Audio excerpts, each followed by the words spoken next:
Kind of got started in all this stuff when I was in school at North Dakota State and had just started archery hunting on the recommendation of my older brother, Josh, but really dove into big game hunting my final year at college and was so fired up about it and had a passion for videography and photography that I just started cold calling and cold emailing anybody I could find an email for that had anything to do with the hunting show or whatever, and ended up getting an internship with Midwest Whitetail down in southern Iowa.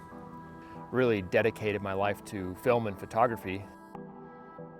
I was in hunting camps all over the world and was able to do a lot of cool things on the video and photography side. Kind of pivoted and started down the path of conservation, public land advocacy, access, habitat project type stuff, and raising not only awareness, but raising dollars for organizations to be able to work on those types of projects.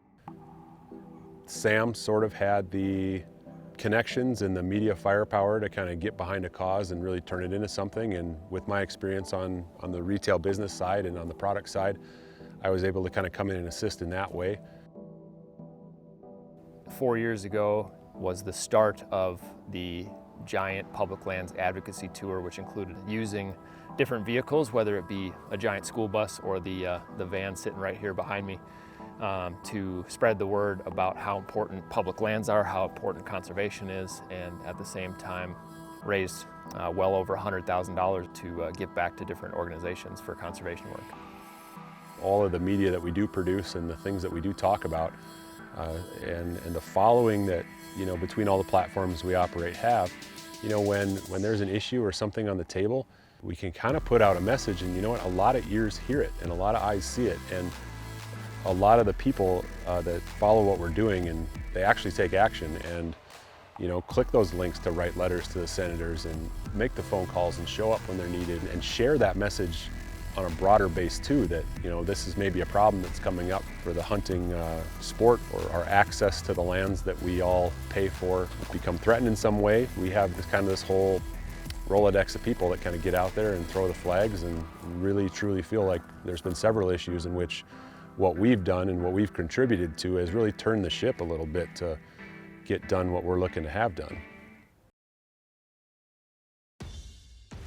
This week's pretty special. Got kind of a bit of a family affair, plus a couple, but my dad's in camp, my older brother's in camp, Barry is in camp, a good friend of ours that we work with on the Turtleback off-road trailers, and he's never hunted before, and we invited him into turkey camp.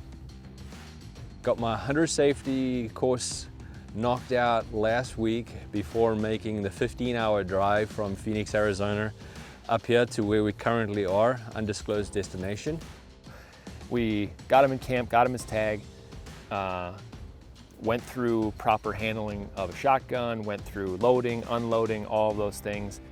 It was, just kind of like watching his mind work and try to figure all this out, and could tell he was nervous but excited at the same time because he'd never done it.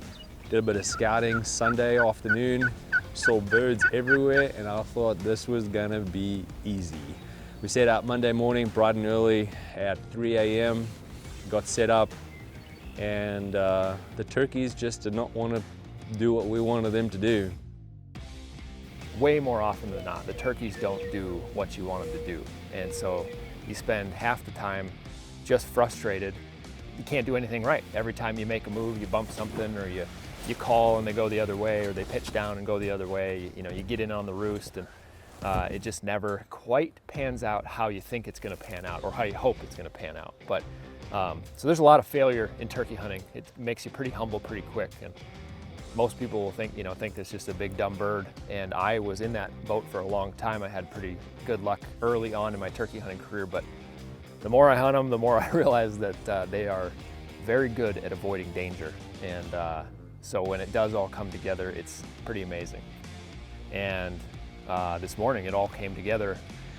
Today's hunt was a bit of magic. I think everything came together. The rain tried to keep us away, the lightning tried to keep us away, and it was just amazing having a guy like Sam and his knowledge sit and wait it out for 25 minutes in the truck before heading out and setting up the blinds and getting positioned in the perfect spot. I don't think we could have asked for a better spot. The rain disappeared, the wind died down, The ground was nice and moist, and the turkeys were gobbling up in the trees. They came down and made a circle around the rear of us, and they just came in. I don't really remember too much after that. It was hearts beating, blood pumping through the veins. Squeezed the trigger, and this guy went down. Safety on. Yeah, buddy, good shot. Yeah. Dude. Got it. Good shooting, man. I'm more jacked than had I been the one to pull the trigger on the bird. So, yeah, it's been a pretty good couple days in turkey camp. This morning in a completely different location, the birds weren't cooperating so much, so I ended up kind of just putting a sneak on this bird and taking one on my birthday, as it turns out. So 2 turkeys back at camp. That was awesome. Pretty special day, and you know, especially to be able to share what we know and what we do with somebody brand new to it, and hopefully add one to the cut. So it's what it's all about. Yeah, it's been a pretty good couple days in turkey camp. I am very proud of what the boys and what my daughter is doing in terms of the boys with their involvement in the outdoor industry, and with the public land teas business, and with all of the dollars that they put back into conservation. You know, they're truly making an impact. We're so blessed across the U.S. to have all of the public lands that we have, and the only way that we're going to keep it is by having more and more people involved in the sport and just understanding the true value of what that land is. Next on this journey into hunting and conservation is just to continue to grow it. We've had a blast growing the community that follows along with us, and I think the more people we can get involved and follow along on the journey and help them learn a little bit more about what they're doing every time they take to the woods. Yeah, I think next is just more education and helping more people grow their involvement in the sport.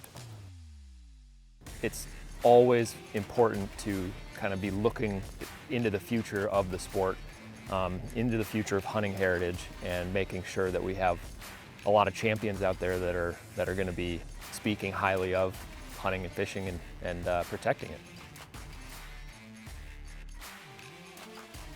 What motivates me to hunt is just, it's never finished. I think, you know, that's the cool part. Like, sure, you might tag out, but there's another season to chase, there's another species to chase, there's another whatever, and every time you go out, you get to learn. And I mean, I'm not done. I'm still learning every time I go hunt. I know I'm gonna learn something not only about the world around me, but something about myself every time I go hunting.